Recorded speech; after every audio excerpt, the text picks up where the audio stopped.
दिव्य लोक है, हर चीज में ऊर्जा है। आप जिस दिव्य ऊर्जा की बात कर रहे हैं ये क्या है बेसिकली? बर्तन, दो बर्तन अगर संगीत पैदा करे तो वो दिव्य ऊर्जा। बट उसका क्या इंपॉर्टेंस है, क्या महत्व है आपके लिए?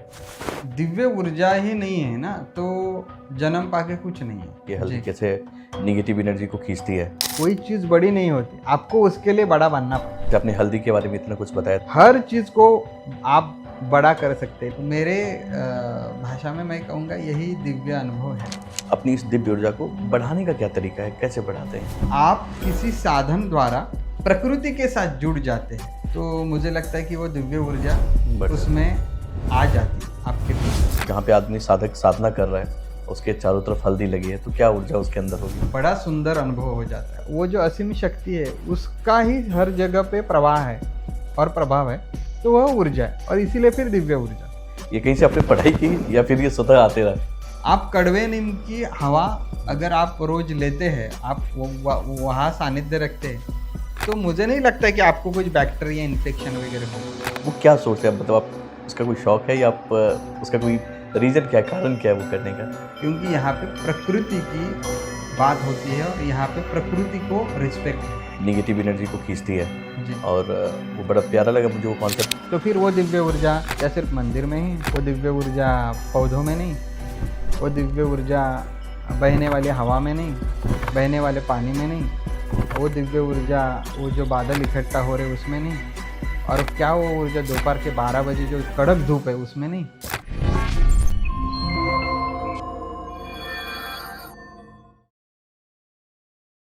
कहते हैं कि गुरुविन ज्ञान न उपजे, गुरुविन मिले न मोश, गुरुविन लखे न सत्य को, गुरुविन कटे न दोष। हमारे सनातन में गुरु की परंपरा ऐसी है कि आपके अंधकार रूपी जीवन में गुरु वो रोशनी लाता है जो आपको आपसे अवगत कराता है। हमारे साथ एक ऐसी ही शख्सियत, एक ऐसे ही गुरु हैं जो आपके अंधकार रूपी जीवन में रोशनी लेके आते हैं, आपको रूबरू कराते हैं आपके इनर सोल से। आपकी पूरी ज़िंदगी का मैनेजमेंट कैसा हो, आपकी डिवाइन एनर्जी से आपको वो मिलवाते हैं। हमारे साथ हैं श्री कल्प जी, स्वागत है सर। नमस्कार, नमस्ते। कैसे हैं आप? बहुत अच्छा, आपसे मिलके बहुत अच्छा लगा। नहीं, ये तो हमारी बोलते हैं ना कि गुरु से मिलना तो एक सौभाग्य की बात है कि जी, आप अपने आप से बात कर पाते हैं, समझ पाते हैं। मैंने आपके बारे में काफ़ी कुछ देखा इंटरनेट पे, जो आप खुद कम बोलते हैं और लोग आपके बारे में बात करते हैं कि क्या एनर्जी है उनके अंदर। जैसे कि मैं पॉडकास्ट करता हूँ और जब स्पिरिचुअल गुरुओं से मिलता हूँ, तो सबकी एक अपनी विधा है। कोई कथावाचक हैं, कोई तंत्र क्रिया में हैं, कोई मंत्र पढ़ते हैं, किन्होंने रामायण साध रखा है। आपकी जो भी प्रक्रिया है, जिसे आप डिवाइन एनर्जी का नाम देते हैं या फिर आप जो भी नाम देते हो, ये क्या है बेसिकली और ये काम कैसे करता है? मैं सबसे पहले तो आप जो देख रहे हैं उनको भी नमस्कार। जी। अम, मुझे मेरे बारे में कहना इतना आता नहीं है डायरेक्टली, लेकिन आप इनडायरेक्टली इनडायरेक्टली पूछेंगे तो बहुत कुछ बोल बता सकता दें। हूँ मैं। तो जैसे अभी आपने कहा कि हर गुरु आखिर एक ही बात करते कि परमात्मा की तरफ जाने के लिए हर गुरु कार्य कर रहे। राइट। वेदों का ज्ञान हो, फिर कोई साधना पद्धति हो, ये सब ईश्वर को पाने के लिए ही सब उपाय है, साधन है। मैं ज़्यादा जब जीवन में अपने देखता हूँ तो मुझे ये दिखाई देता है कि हर चीज़ में ऊर्जा है और ऊर्जा के कारण हम चीज़ों से मिलते हैं, अनुभव साझा कर सकते हैं एक दूसरे का। और यह ऊर्जा साधारण है और साधारण से असाधारण ऊर्जा अगर हमने अम, साध ली तो पूरे जीवन में दिव्य प्रकार की अनुभूति प्राप्त होती है। अब इस दिव्य प्रकार की अनुभूति को कैसे डिस्क्राइब करें, ये अनुभव करके ही मालूम होगा। क्योंकि अम, हमने कितना भी चाहा और पूछा कि गुड़ का स्वाद क्या है, हुँ, तो हम इतने कह सकते कि गुड़ का स्वाद मीठा है। हुँ, लेकिन कितना मीठा है, कैसे मीठा है, वो बताने में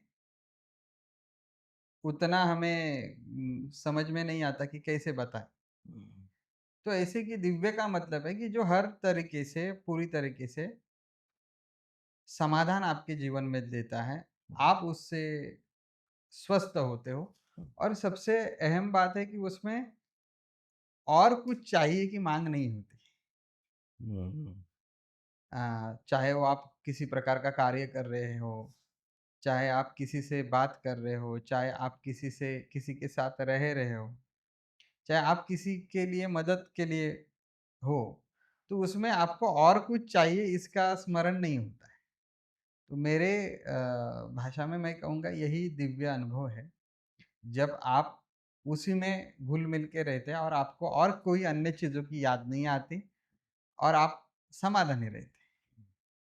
मतलब जब जिस ऊर्जा से आप किसी को मिलवाते हैं, जहाँ पे आपको इस दुनिया में किसी और चीज़ों की ज़रूरत नहीं पड़ जाती है ना? आपने जब अपने आप को पा लिया, अपने आप को साध लिया तो जी, काफ़ी चीज़ें आपके कंट्रोल में, संयम में आ जाती है या फिर आपकी बेचैनी कहीं न कहीं खत्म हो जाती है, जो यस। दुनिया की बेचैनी देती है। क्योंकि देखिए ना कि हम एक जगह पे बैठते तो हैं, लेकिन हम जहाँ बैठते हैं वहाँ होते नहीं। हुँ, प्रकृति में जैसे दिखाई देता है कि 2 लोग एक कुर्सी पे बैठे या 2 लोग 2 कुर्सियों पे ऊपर बैठे, एक टेबल है बीच में। चाय पी रहे, कॉफ़ी पी रहे, बात कर रहे हैं लेकिन वहाँ वो है नहीं। वहाँ है ही नहीं। कोई सोच रहा है कि अब आगे क्या करूँ? कोई सोच रहा है कि चलो बहुत समय हो गया अब निकलना भी है। कोई सोच रहा है कि अब बंद करो बहुत बता रहे हो। तो मनुष्य वर्तमान में है नहीं, तो वो वर्तमानता साधी जाती है, उस दिव्य अनुभव के कारण, उस दिव्य ऊर्जा के कारण। दिव्य ऊर्जा है तो वो अनुभव आता है। आप जिस दिव्य ऊर्जा की बात कर रहे हैं जिससे मिलवाने की बात कर रहे हैं, उसका क्या इम्पोर्टेंस है, क्या महत्व है आपकी लाइफ में? मेरे जीवन में या लोगों के? लोगों के जीवन में? आपने तो ख़ैर पा ही लिया है। मैं लोगों के जीवन के बारे में क्या हो सकता है वो नहीं बता सकता हूँ, अच्छा, तो लेकिन मेरे जीवन में दिव्य ऊर्जा का क्या महत्व है वो मैं बताऊँगा। दिव्य ऊर्जा ही नहीं है ना, तो जन्म पाके कुछ नहीं है। क्योंकि देखो, नॉर्मल जीवन में या साधारण जीवन में सबसे पहली बात है कि मनुष्य खुश नहीं है हुँ, और वो खुश नहीं है, इसीलिए वह कुछ और की बात कर रहा है। राइट। आप परिवार ले लो, परिवार में रिश्ते हैं, लेकिन जो रिश्ते हैं उसमें उसे वो स्वाद नहीं आ रहा है, हुँ, तो इसीलिए वो किसी और का विचार करता है। राइट। वो किसी व्यक्ति को किसी से कंपेयर करता है, हुँ, उसकी तुलना हो जाती है हुँ, कि ये व्यक्ति का स्वभाव देखो, यह व्यक्ति ऐसी सिचुएशन में आपके जैसे बर्ताव नहीं करता, या ये व्यक्ति अगर इस जगह पे होता तो निर्णय इस प्रकार लेता। हुँ, तो जितने सालों के संबंध बने हैं हमारे, वो कहीं न कहीं दूसरे व्यक्ति को भी ठेच पहुँच जाती है कि अरे! हम लोग इतने साथ आपस के रहे हैं, इतने सालों से हमारे संबंध अच्छे हैं, हमने हमने एक-दूसरे के ऊपर इतना विश्वास करके यहाँ तक आए। हुँ, लेकिन अब कहीं न कहीं वो बातें हैं, वो बन नहीं रही। हुँ, क्यों? क्योंकि तो वो व्यक्ति संतुष्ट नहीं है। तो साधारण तो वो उस व्यक्ति के साथ संबंध जोड़ने के लिए जो शेयरिंग होता है, विचारों का शेयरिंग होता है, पर्सनल लेवल पे जो भी वस्तुओं का शेयरिंग होता है, वो कर रहा है।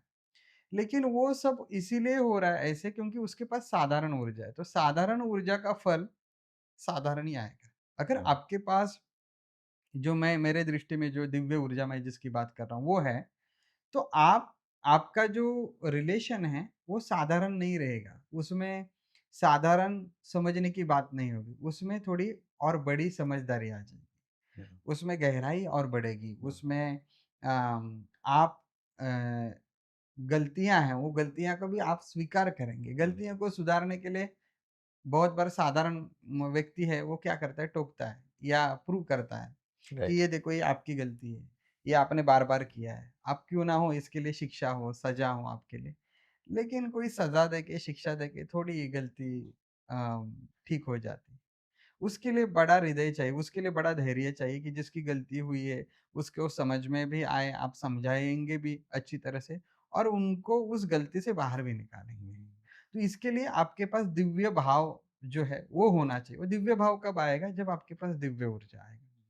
तो दिव्य ऊर्जा को हम ये भी कह सकते हैं प्रकाश जी, कि दिव्य ऊर्जा है ना, इंसान के अंदर एक गहरी समझ बढ़ाता है। हुँ, अंडरस्टैंडिंग बढ़ाता है।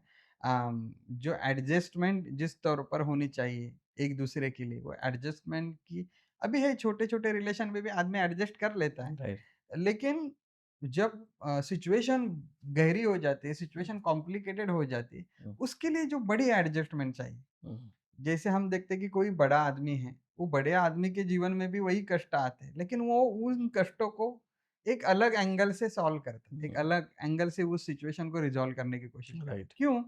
क्योंकि वो रिज़ॉल्व करने की क्षमता अब उनके अंदर बढ़ चुकी है। हुँ, तो दिव्य ऊर्जा ये मैंने एक उदाहरण दिए दिया रिश्ते का। अब हमें जैसे व्यापार मैं समाज की बात करता हूँ अभी। अब हम व्यापार करते हैं, हुँ, हम मैनेजमेंट करते हैं, व्यवस्थापन करते हुँ, हैं। तो इन व्यापारों में और मैनेजमेंट में भी आपको आप साधारण व्यक्ति रहेंगे, तो आप देखेंगे कि टेम्परेरी फ़ायदा कैसे हो जाएगा, आप हुँ, 2 पैसे कैसे ज़्यादा कमाएँगे।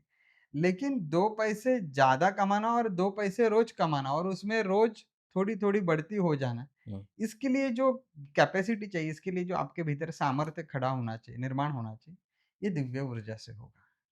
आप टेम्परेरी चीज़ों के पीछे नहीं भागोगे, आप परमानेंट करने की इसमें आप करोगे और उसमें करते करने में आपके एक कंटेनमेंट जो है ना, हुँ, वो होनी चाहिए, तो वो व्यापार हो जाएगा। आज जहाँ-जहाँ मार्केट में जाएँगे, किसी दुकान वाले से हम पूछेंगे, "भाई आप कैसे हो? क्या है आपका व्यापार?" बोलेंगे, "कहाँ पब्लिक आते नहीं, हुँ, अब देखो इसके भाव गिरे, हुँ, उसके भाव नीचे आ गए।" राइट। तो ये जो बातें हैं, ये एक बड़े बिज़नेसमैन के भी जीवन में थी, हुँ, लेकिन उन्होंने उनको ओवरकम किया। हुँ, लोगों को आना-जाना आपके कंट्रोल में नहीं है। किसी चीज़ का मूल्य बढ़ाना, घट जाना ये भी आपके हाथ में नहीं। तो सिचुएशंस और diversification of market will be there, but in सभी चीज़ों को ओवरकम करके आपको आगे चलना है, उसके लिए एक सामर्थ्य चाहिए। हुँ, ये सामर्थ्य मेरे दृष्टि से दिव्य ऊर्जा है, उस व्यापार के लिए, उस रिश्ते के लिए। अब बच्चों को हम लेके जीवन में चलते हैं, छोटे-छोटे बच्चे होते हैं, मम्मी-पापा होते हैं, करियर का पिक पॉइंट होता है। राइट। वो कैसे अपने जीवन में करियर देखे, बीवी अपना करियर देखे, पति सोचता है कि बीवी मुझे सपोर्ट करे, पत्नी सोचती है हस्बैंड मुझे सपोर्ट करे, हुँ, यहाँ बच्चे को भी पालना है। माँ-बाप है उनके भी कुछ सपने होते हैं थोड़े बहुत, उनको भी सपोर्ट करना है। ये करते-करते छोटी-छोटी चीज़ें हैं ना वो अ, अनबंधन बन जाती है एक-दूसरे को, टकराव हो जाते हैं। छोटी-छोटी बातों से दिल दुख जाता है, नाराज़गी आती है और हम सपने देख रहे हैं बड़ी ज़िंदगी का, हुँ, और बड़ा चाहिए। और बड़ा चाहिए तो आपको और रिस्पॉन्सिबिलिटी लेनी पड़ेगी, ज़िम्मेदारी राइट। और बढ़ानी पड़ेगी और ज़िम्मेदारी और बढ़ानी है तो सामर्थ्य चाहिए। हुँ, तो मैंने ये साधारण भाषा में इसीलिए कहा कि सबको समझ में आना चाहिए कि दिव्य ऊर्जा का मतलब है आप जीने का सामर्थ्य आपका दिव्य बन जाता है। हुँ, हुँ, तो जो भी सिचुएशन आती है उसमें आप ओवरकम करते हो और ओवरकम करना नहीं, मेरे दृष्टि से जीवन एक अवसर मिला है। उस अवसर में जो-जो सिचुएशन आएगी, जिसमें जितनी कठिनाई आएगी, हुँ, वो कठिनाई आपको और सुंदर बनाने के लिए अवसर मिला है। लेकिन उसके ऊपर काम नहीं किया तो आप सीधे फेल। राइट। उसके लिए आपको सामर्थ्य चाहिए। वो सामर्थ्य प्राप्त करने का अधिकार सबके पास है और इसीलिए मेरे दृष्टि में ये है कि दिव्य ऊर्जा ही जीवन को चलाती है और दिव्य ऊर्जा ही अगर हमारे पास हमने बनाई नहीं, हमें खुद को दिव्य नहीं बनाया, हुँ, तो फिर ये जीवन हमें साधारण से भी साधारण बना के हमें समाप्त करेगा। तो इस जीवन में अगर हमें हमारी कोई नींव रखनी है, हमारी हुँ, पहचान बनानी है, तो हमें दिव्य होना पड़ेगा और उसके लिए हमें दिव्य ऊर्जा चाहिए। राइट। ये मेरे दृष्टि में दिव्य ऊर्जा है। ये तो बहुत ही मतलब कोर वाली बात होती है ना कि भाई आपकी लाइफ से जो जुड़ी हुई कोर है, जहाँ से आप इनर स्ट्रेंथ मिलता है आपको और आप संभाल सकते हैं अपनी विकट परिस्थितियों में भी आप अपनी हालत को संभालते हैं। आपकी अकॉर्डिंग या आप अपनी इस दिव्य ऊर्जा को बढ़ाने का क्या तरीका है? कैसे बढ़ाते हैं? या आपके पास क्या रूल रेगुलेशन नियम कुछ हैं इसके? यस। दिव्य ऊर्जा बढ़ाने के लिए मेरा कहना है कि आपको साधना करनी चाहिए। हुँ, साधना से ही आप दिव्य ऊर्जा को प्राप्त कर सकते हैं। तो हर गुरु के पास कोई साधना के तौर तरीके हैं, ठीक है? शास्त्र ने भी अलग-अलग प्रकार की साधनाएँ बताई। राइट। मेरी थोड़ी सोच अलग है। मैं अलग तरीके का थोड़ा विचार करता हूँ और बड़े लीनता के साथ कहना चाहता हूँ, मुझे वो साधना है ना, सिर्फ़ एक किताब में, सिर्फ़ एक वो योग में नहीं दिखती। हुँ, मुझे प्रकृति में दिखती है कि प्रकृति खुद साधना ही कर रही है।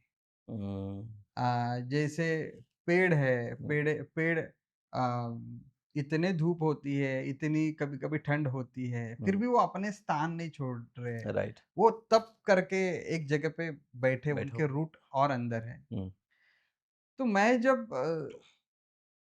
बाकी की जो साधनाएँ जैसे ध्यान है, योग है, मंत्र के जाप होते हैं, और भी कई प्रकार की साधना की पद्धति है।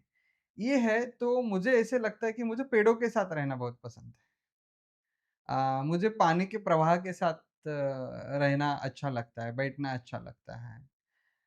मुझे जो हवा चल रही है, उस हवा को महसूस करना अच्छा लगता है। तो साधना का मतलब क्या है कि साधना है साध्य तक पहुँचने की बात।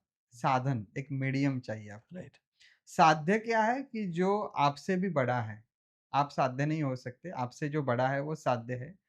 और जब आप किसी साधन द्वारा प्रकृति के साथ जुड़ जाते हैं, तो मुझे लगता है कि वो दिव्य ऊर्जा बढ़ जाती है। उसमें आ जाती है आपके भीतर। हुँ, तो ये मैंने थोड़ा इसको इसको समझने में थोड़ी हो सकता है कि लोगों की गड़बड़ हो जाएगी कि लोग कहेंगे, "अरे! आपने कुछ बताया नहीं कि एक ऐसी मुद्रा करो, ऐसे बैठो, फिर हाँ, ऐसे सुनो।"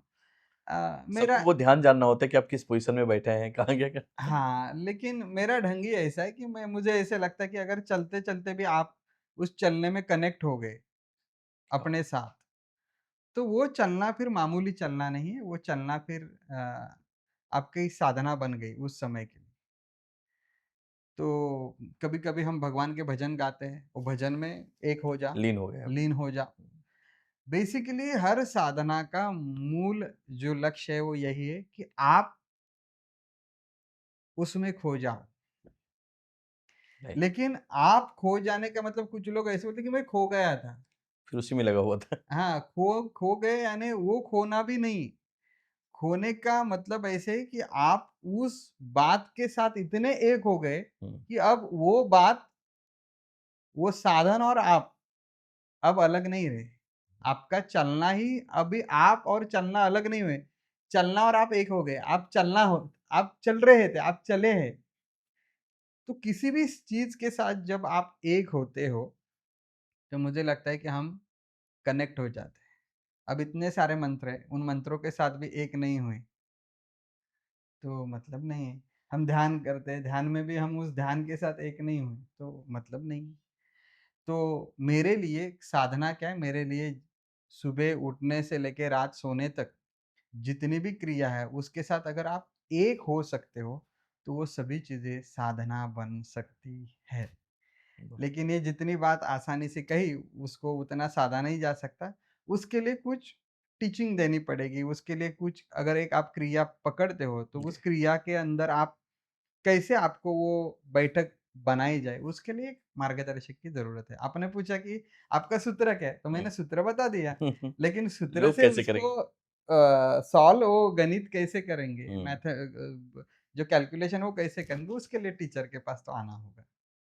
बिल्कुल गुरु के बिना तो होना हाँ, मुश्किल है। लेकिन कुछ भी चीज़ साधना बन सकती है। ये मैंने महसूस किया अपने ज़िंदगी में, और मुझे बहुत अच्छे कुछ मंत्र हैं, उस मंत्रों के साथ मेरा लगाव है। ऐसे मंत्र भी मुझे अच्छे लगते हैं, कभी-कभी मुझे ध्यान भी अच्छा लगता है, और कभी-कभी मैं सिर्फ़ रास्ते पे जंगल में चल पड़ता हूँ और खो जाता हूँ। तो मुझे कभी फिर किसी चीज़ का विचार नहीं आता, भय भी नहीं आता, कुछ नहीं आता। बस उस जंगल के साथ एक हो जाता हूँ, तो बहुत बड़ा बड़ा सुंदर अनुभव हो जाता है, और फिर ऐसे होता है कि आगे के 8-10 दिन जो है, 11 दिन, 12 दिन कहिए आप, एक अलग ही आप जोश में चलते हो। तो ये रिचार्ज ज़रूरी है हर इंसान के लिए। राइट। और ये वो कहते हैं कि आप इतने मग्न हो जाते हैं कि आप अपने मग्न में आप अपने को देख लें कि आप कितने मग्न हैं। वो जी, खुशी को आप देख पा रहे हैं, बहुत बड़ी बात है कि आप उस जिस चीज़ को लोग पाना चाहते हैं। जी, मतलब एक मैंने कहीं सुना था कि एक संत ने बोला था कि जब मैं कहीं साधना में था और वो जो हैप्पीनेस शरीर को मिल रही थी और उन्होंने बोला कि मेरा सोल ना उसको देख रहा था।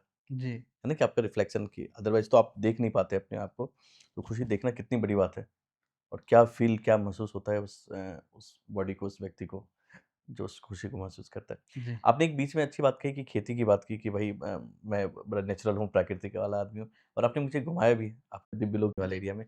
वहाँ पे बहुत सारी चीज़ें मैंने देखी कि एग्रीकल्चर से रिलेटेड आप काफ़ी कुछ कर रहे हैं। जी। वो क्या सोर्स है? मतलब आप उसका कोई शौक है या आप उसका कोई रीज़न क्या है, कारण क्या है वो करने का? देखो कि मैं अब स्पिरिचुअल जर्नी में तो हूँ ही, राइट? बट स्पिरिचुअल जर्नी में एग्रीकल्चर जी, जी।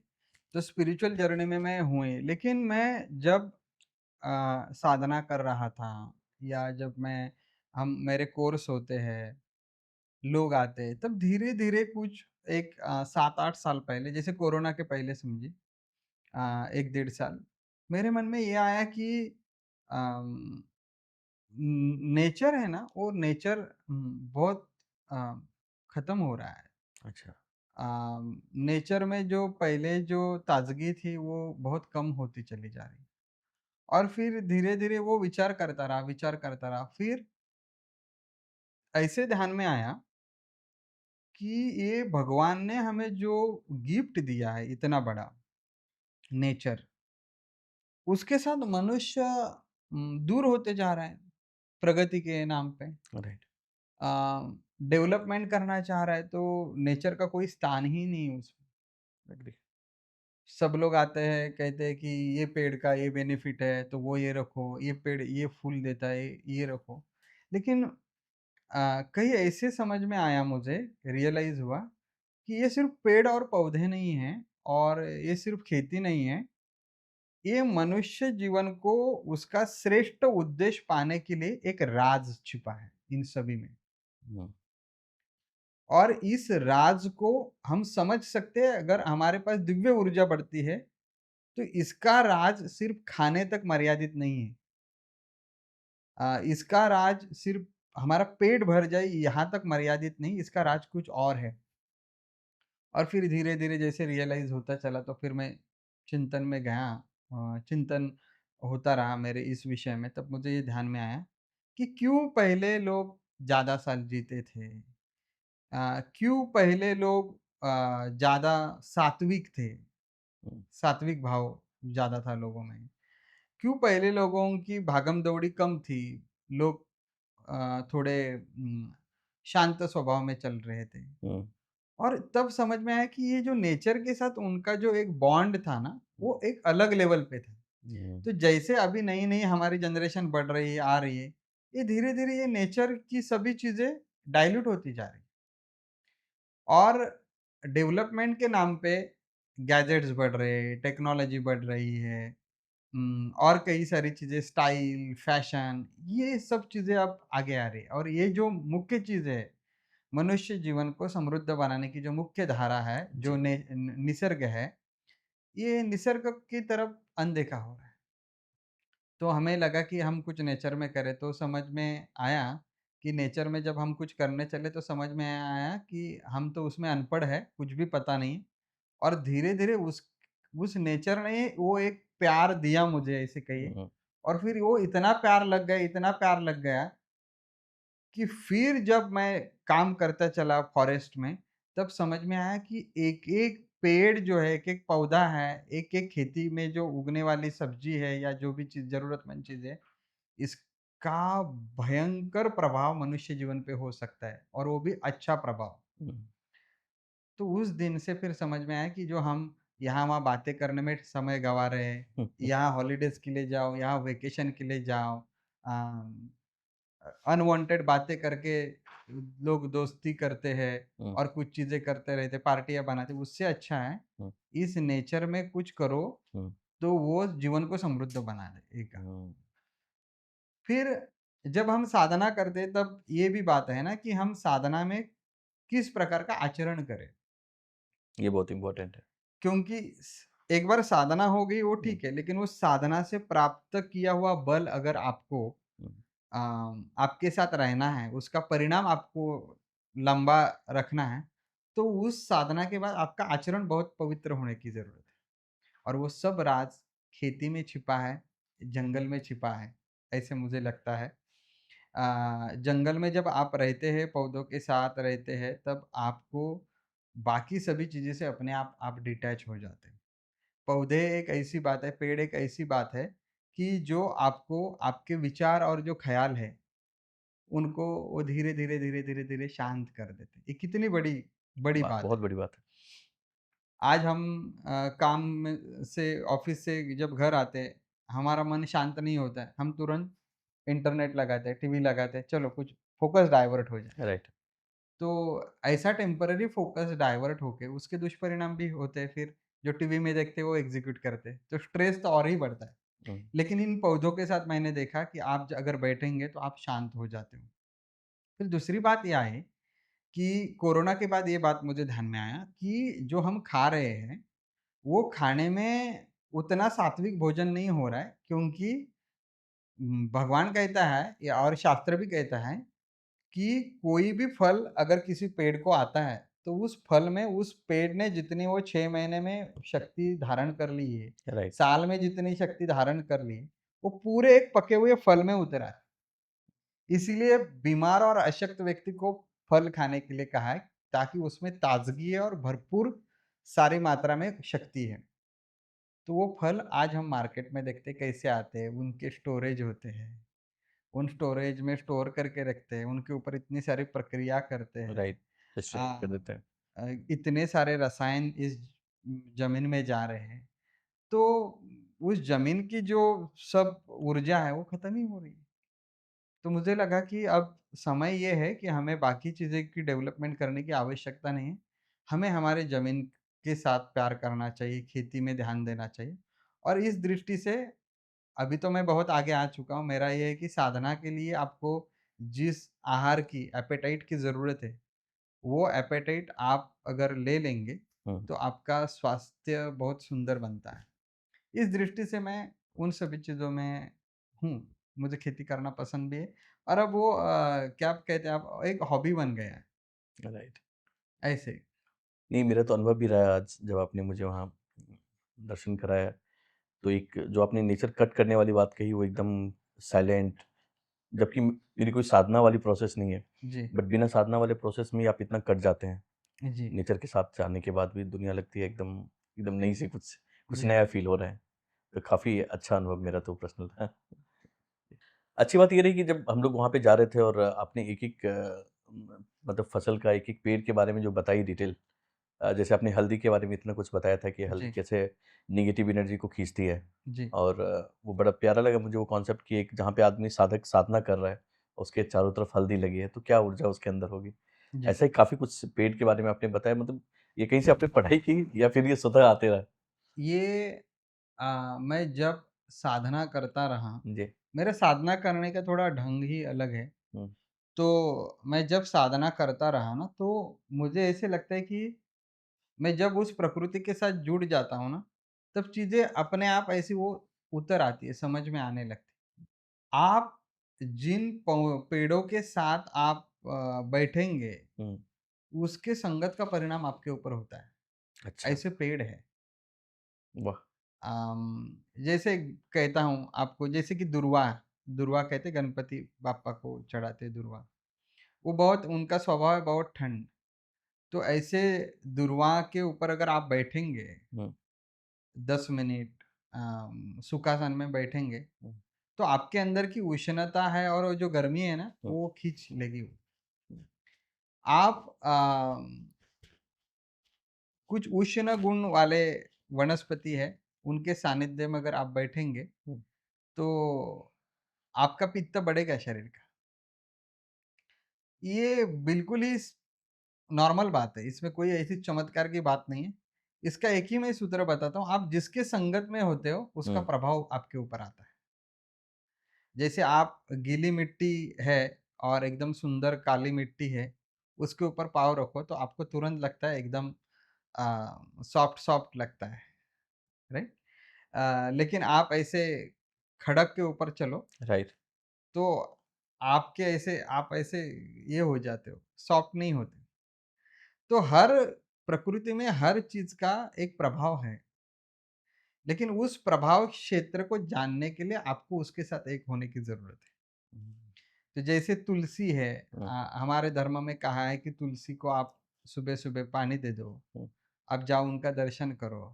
तो सब लोगों को ये तो पता है कि तुलसी एक ऑक्सीजन बहुत अच्छी तरीके से देती है। जी, तो उसके संगत में अगर हम जाएँगे ही ना रोज़, सूरज का दर्शन हो जाएगा, तो उस वो जो संयोग बनता है ना, उस संयोग से हमारे मन में जितने दुःख है, पीड़ा है, जिससे हम मैं एकदम हमारा मन कमज़ोर हो चुका है, वहाँ जाके वो सब कमज़ोरी हील हो जाएगी। हुँ, ये हुँ, उसका प्रभाव है। तो इसीलिए हल्दी का हो, फिर बड़ का हो, पिंपल का हो, हाँ? पीपल जो बोलते हैं वो है, और कई तरीके के पेड़ है, इन सभी का प्रभाव है। जब आप कड़वा नीम आपको पता है, बिल्कुल। कड़वा नीम। आप कड़वे नीम की हवा हुँ, अगर आप रोज़ लेते हैं, आप वहाँ सानिध्य रखते हैं, तो मुझे नहीं लगता है कि आपको कुछ बैक्टीरिया इन्फेक्शन वगैरह होगा। अरे!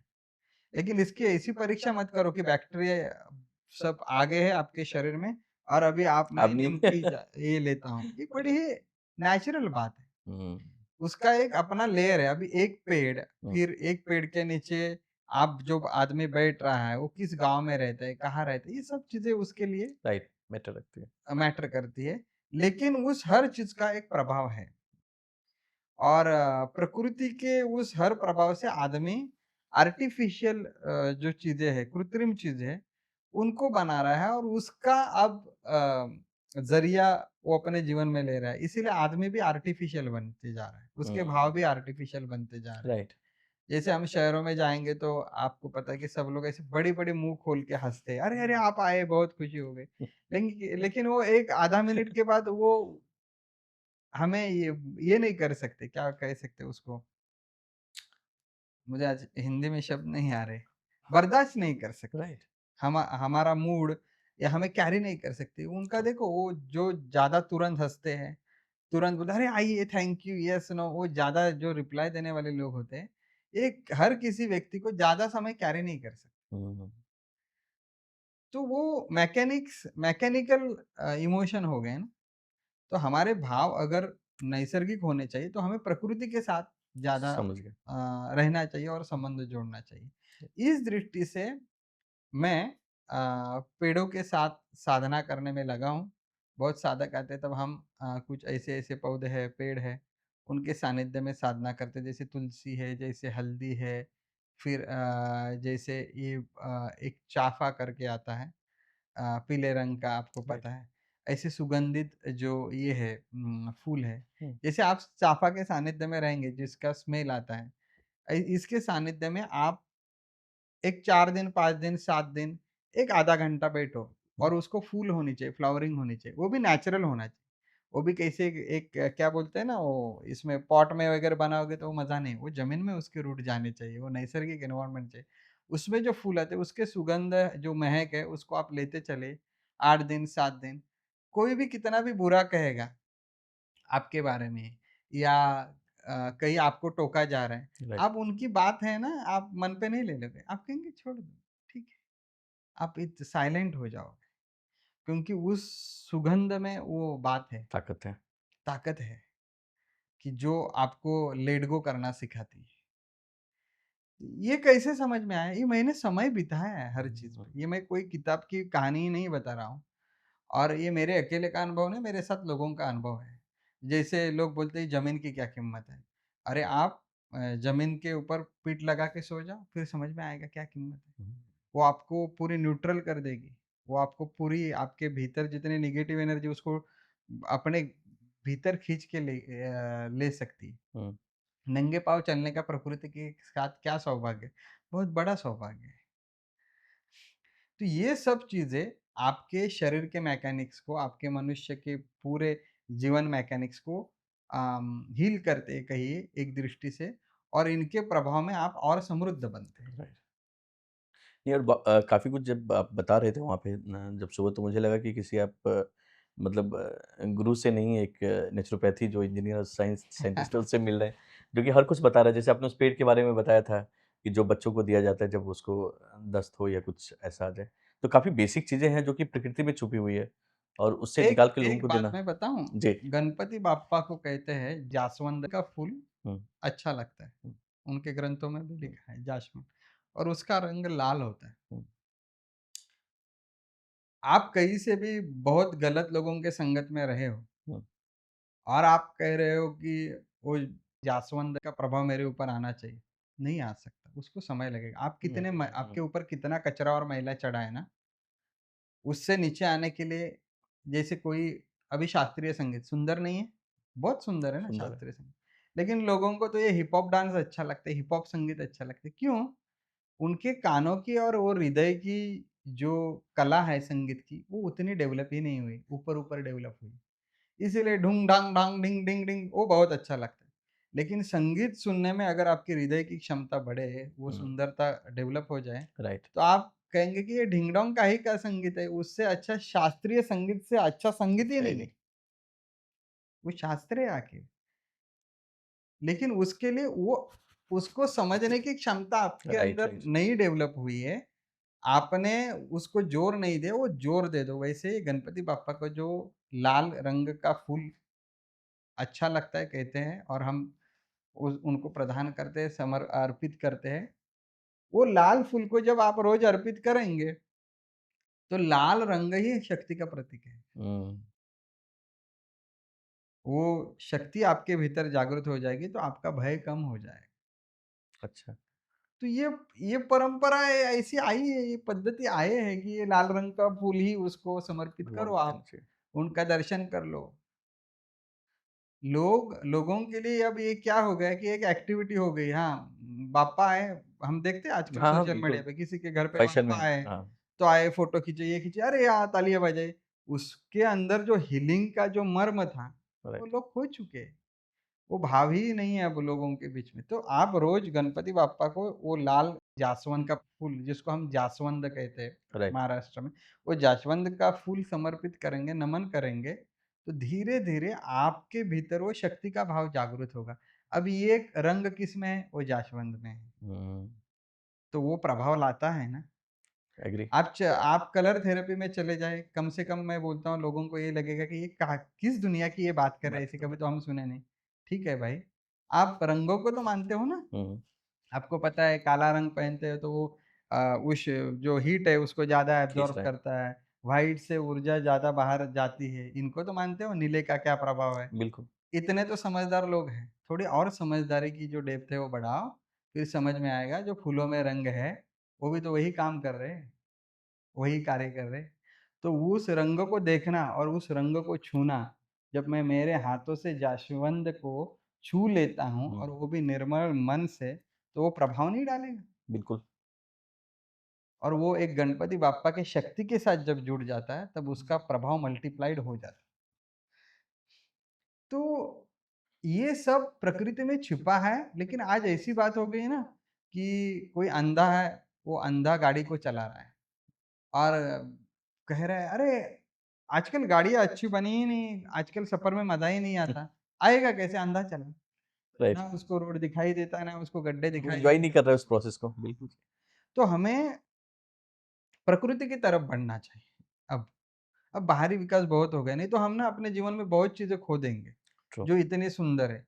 ये गैजेट-वैजेट तो कुछ नहीं, 2 महीने के बाद अपडेट करने पड़ते हैं इनको, ये तुरंत पुराने हो जाते हैं। सही ये बात है, प्रकृति तो इतनी अनंत काल से है, और वो उसके अंदर जितने जाओगे आप, वो कम ही कम है, वो और बेनिफिट देगी। और एक बात मुझे जो समझ में आता है ना, लोगों की बड़ी ये धारणा हो गई है, इससे फ़ायदा क्या होगा? उससे फ़ायदा क्या? अरे फ़ायदा ही फ़ायदा है, तुम्हें जन्म मिला है, फ़ायदा ही फ़ायदा है, हुँ, हर चीज़ से। तो मैंने जितने भी आप दिव्य लोक में जब आए, जितने भी पेड़ हैं, उस हर पेड़ का सर एक बेनिफिट है ही। बहुत इन सभी का जो पृथ्वी के ऊपर जो भी कुछ है, जो चीज़ें, चाहे वो नेगेटिव भी है और चाहे वो पॉज़िटिव भी, वो सब चीज़ें हैं, ये मनुष्य का अस्तित्व रहने के लिए इन सब का योगदान है। और हम सही, सिर्फ़ योगदान बैंक वालों का ही मान रहे हैं, यही बुरी हालत है। और अब जाने दो, बाकी चीज़ों का नाम नहीं लेता कि बैंक है तो हम सुखी हैं, ऐसे हमें लगता है। बैंक आप ज़िंदा रहेंगे तो ब 100 बैंक तैयार कर सकते हैं। ट्रू, लेकिन ये प्रकृति की अगर संपत्ति चली गई, तो फिर कठिन है। सही। और बहुत अच्छी लाइन आपने एक बीच में बोली और मैं इसमें सोच रहा था कि गैजेट्स अपडेट हो जाते हैं, प्रकृति तो हाँ, हज़ारों साल से सेम मिल रही है आपको, जी, वो अपडेट नहीं हो रही है और उसी वर्ज़न को आप एक्सेप्ट करते हैं, सेम वर्ज़न जिसमें आपके पूर्वज, आपके पुरखे रहे होंगे, सेम फल मिल रहा है, सेम फ्रूट मिल रहा है, उसमें उसको अपडेट की ज़रूरत नहीं है, जी, वो हमेशा ही अपडेटेड है। जी। एक चीज़ मुझे बताइए जो आपने इस दिव्यलोक की चर्चा की, उसके नाम के पीछे क्या रहस्य है? क्यों नाम पड़ा उसका दिव्यलोक? हाँ, मैंने जानबूझ के पहली बात तो ये जानबूझ के नाम चुना कि अच्छा, दिव्य लोक, क्योंकि पहली बात तो लोगों का विश्वास नहीं बैठेगा इस बात के ऊपर। दिव्य लोक ये हुँ, क्या है? ऐसे कोई दिव्य लोक वगैरह क्या नाम है? ऐसा लोक वगैरह रहता है क्या? हुँ, क्योंकि जो लोग भूल गए हैं ना हुँ, उनका अस्तित्व, हुँ, देयर एक्जिस्टेंस स्टेटस, कि आप वो लोग हो जो स्वर्ग लोक में रहने वाले हो, जो भूवर लोक में रहने वाले हो, अलग-अलग लोक में रहने कहने वाले वाले। आप ही हो और आपको अवसर मिला है कि आप इस लोक को भी दिव्य बना सकते हैं। तो जानबूझ के वो बोलते हैं ना कि एक एडवर्टाइज़ बन जाती है कि अगर कुत्ते ने आदमी को काटा, हुँ, तो उसकी एडवर्टाइज़ नहीं बनेगी, लेकिन आदमी ने कुत्ते को काटा, तो एडवर्टाइज़मेंट है। तो ले इमीडिएटली एडवर्टाइज़। तो लोग ऐसे बोलने थे भाई अब स्वर्ग कहाँ आ गए? ऐसा कौन-सा स्वर्ग है? क्योंकि लोगों की भाषा में तो राइट। स्वर्ग पहली बात हमारे भारत खंड में देखेंगे सबको पूछेंगे, "स्वर्ग कहाँ है?" तो बोलेंगे विदेश। हुँ, तुरंत बड़े-बड़े लोग विदेश, स्वर्ग है सब। अब हमारे आँखों के ऊपर वो पर्दा आ गया है ना, हुँ, हमारे अंदर कितनी बेहद और सुंदर चीज़ें हैं, वो उनको हम नहीं देख पा रहे हैं। सही बात। इसीलिए मैंने जानबूझ के नाम रखा पहले दिव्य लोक, इस बात को समझो। भगवान के नाम से बहुत कुछ है, राधा नगरी, कृष्ण नगरी गणपति भूमि ये वो सब आता है, शिव भूमि, ये दिव्य लोक है। क्यों दिव्य लोक है? क्योंकि यहाँ पे प्रकृति की बात होती है और यहाँ पे प्रकृति को रिस्पेक्ट है। राइट। यहाँ पे प्रकृति को नमन है और जहाँ प्रकृति सजग उठती है और उसको रिस्पेक्ट दिया जाता है, वो प्रकृति आपको साधारण नहीं बनाएगी, आपको असाधारण बनाएगी, दिव्य ही बनाएगी। तो वहाँ जब हम चलते हैं, घूमते हैं, उस वातावरण में रहते हैं, तो हमें भी वो दिव्य अनुभव आता है और हुँ, इसीलिए हमने उस जगह को नाम दिया है कि दिव्य लोक। हुँ, यहाँ आके लोग गैजेट को भूले, यहाँ आके लोग अपने व्यवहार, बिज़नेस की बातें भूले और यहाँ लोग अपने अपने होने का मकसद, अपने होने का पर्पज़ जो है, उसकी तरफ बढ़िया। हाँ, बढ़े। उसके लिए ये दिव्य लोक हुँ, है, जहाँ पे आप दिव्य महसूसी होगी अपने भीतर। राइट। जैसा कि आमतौर पे हम आइडेंटिफ़ाई करते हैं कि कोई मोटिवेशनल स्पीकर है, कोई स्पिरिचुअल मास्टर है, कोई कथावाचक है, कोई हुँ, कर्मयोगी है। हुँ, वैसे आपके बारे में हमने देखा कि आप दिव्य ऊर्जा के बारे में बात करते हैं। जी, तो आपके जीवन में दिव्य ऊर्जा का महत्व क्या है? हुँ। या दिव्य ऊर्जा बढ़ाने का मार्ग नया है और इसकी प्रेरणा आपको कहाँ से मिलती है? इसकी प्रेरणा जो है वो समाज से ही मिली मुझे, क्योंकि जब मैंने देखा कि कोई वेदों का ज्ञान बता रहे हैं, कोई बता रहे हैं कि आप ध्यान कैसे करो, कोई बता रहे हैं कि योग को साधो आप, कोई रामायण की कथा है, कृष्ण जी के बारे में बताए रहे। तो मुझे ऐसे लगा कि अगर मैं इस क्षेत्र में आया हूँ, तो मुझे कुछ नया करना चाहिए। ये मूल बात हो गई। अब नया क्या करूँ? क्योंकि आखिर बात तो भगवान के संयोग की ही बात है, भगवान को हमसे जोड़ना है। बिल्कुल, बात तो कनेक्ट की है। हाँ, तो कैसे करूँ, क्या करूँ? तो जब मैं ये सब सुनता था या इनका वाचन थोड़ा बहुत मैंने भी किया है, तो मुझे लगा कि प्रकृति के कण-कण में वो परमात्मा का अंश, परमात्मा का प्रभाव छिपा है और है।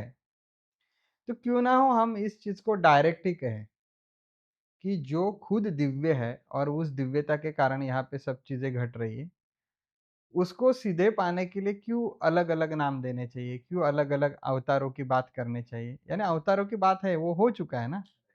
तो इसीलिए मैं इस भूमिका पे आया कि हम उस असीम शक्ति को हम दिव्य बोलेंगे और वो जो असीम शक्ति है, उसका ही हर जगह पे प्रवाह है और प्रभाव है, तो वह ऊर्जा है और इसीलिए फिर दिव्य ऊर्जा। तो फिर वो दिव्य ऊर्जा क्या सिर्फ़ मंदिर में ही है? वो दिव्य ऊर्जा पौधों में नहीं, वो दिव्य ऊर्जा बहने वाली हवा में नहीं, बहने वाले पानी में नहीं, वो दिव्य ऊर्जा वो जो बादल इकट्ठा हो रहे उसमें नहीं और क्या वो ऊर्जा दोपहर के 12 बजे जो कड़क धूप है उसमें नहीं। यानी वो दिव्य ऊर्जा जब 2 बर्तन एक दूसरे के ऊपर टकराते उसमें भी वही है ना। तो मेरे लिए पूरे जीवन भर दिव्य ही बन गया और दिव्य ऊर्जा ही बन गया। हर चीज़ मेरे लिए दिव्य ऊर्जा है। दिव्य कब है? जब उससे समाधान प्राप्त होता है, जब उससे सबका कल्याण सध जाता है, जब सबके लिए शांति उपलब्ध हो जाती है, तब वह ऊर्जा दिव्य है। तब वो उसका ओरिजिनल जो प्रभाव है वो है। और जब ऊर्जा दिव्यत्व से धीरे, धीरे, धीरे, धीरे, धीरे नीचे-नीचे आ जाती है, बेस लाइन पे आ जाती है, तब वो दिव्य नहीं है, फिर वो साधारण ऊर्जा बन जाती है। और जब वो साधारण ऊर्जा बन जाती है, तब हमारे भीतर क्लेश बन जाते हैं।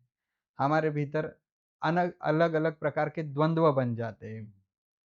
हमारे बीच में मनमुटाव हो जाते हैं, हम असमाधानी होते हैं, हम अशांत होते हैं, फिर युद्ध होते हैं, फिर तू-तू, मैं, ये अच्छा, ये बुरा, ये भगवान, ये दानव, ये सब हो जाता है जब वो साधारण बन जाता है। तो उस असीम शक्ति को भले फिर वो भगवान कृष्ण क्यों ना हो, फिर राधे कृष्ण क्यों ना हो, क्यों शिव ना क्यों ना हो, विष्णु भगवान हो, हर भगवान, ब्रह्म भगवान हो, हर ऋषि, हर भगवान बस वही है और वो दिव्य है। जैसे पौर्णिमा का जो चाँद है, वो जब पूर्ण होता है, वही ऐसे समझिए कि वो जब पूर्ण जब सब है, तब वह दिव्य है और तब वह है। और जब वो पूर्ण नहीं है, जब वो पूर्ण की मात्रा धीरे-धीरे, धीरे-धीरे कम हो जाती है, तब उसमें अशुद्धियाँ बढ़ जाती है। है वो। वो उसको आप कहीं पे दूर नहीं ढकेल सकते, उसको निकाल नहीं सकते, वो है। लेकिन उसका प्रभाव कम होने के कारण जो अंधकार है ना, अब वो उसमें छा गया है। तो उसका प्रभाव धीरे-धीरे, धीरे-धीरे कम हो रहा है, तो साधारण चीज़ें घट घट रही है। और साधारण चीज़ें तो नाम से ही पता चलता है ना कि वो सिर्फ़ साधारण ही है।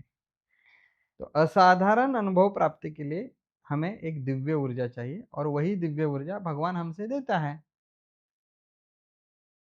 और वो बात ऐसी हो गई है ना कि कुछ अलग दिखाने के लिए नहीं, मैं ऐसे समझ रहा हूँ कि भगवान जो भी है ना, वो मुझे इस भाषा में ही समझ में आता है।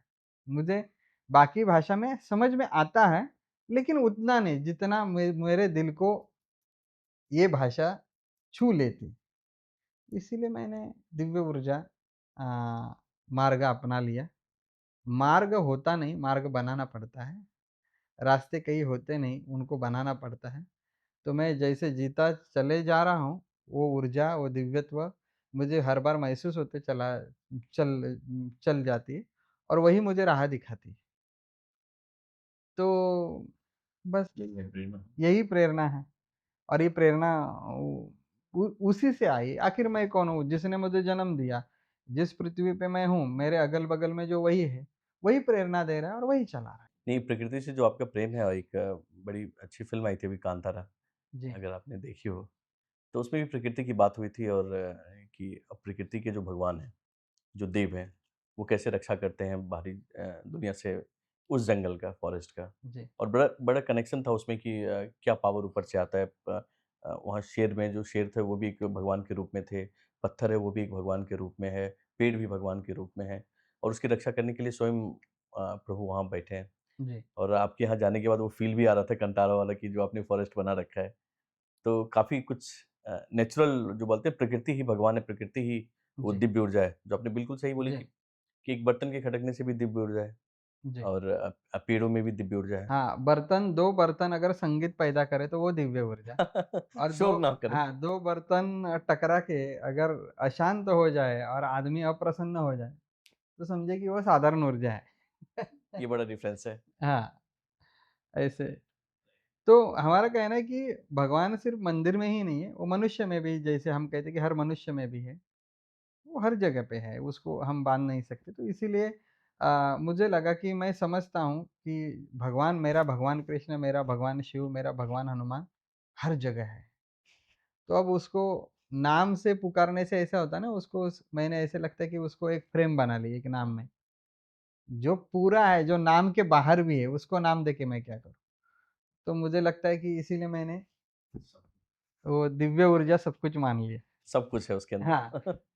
अभी हम लोग जानते हैं कि जितने भी साधु संत हैं या मैं एक आम आदमी की भी बात करता हूँ कि जैसे डॉक्टर है कोई, हुँ, डॉक्टर ट्रीटमेंट करता है या फिर हम किसी संत के पास जाते हैं तो वो अपने ज्ञान से आपको शांत करते हैं, आपके मन में जो भूख है उसको मिटाते हैं, जी। आपको सही राह दिखाते हैं।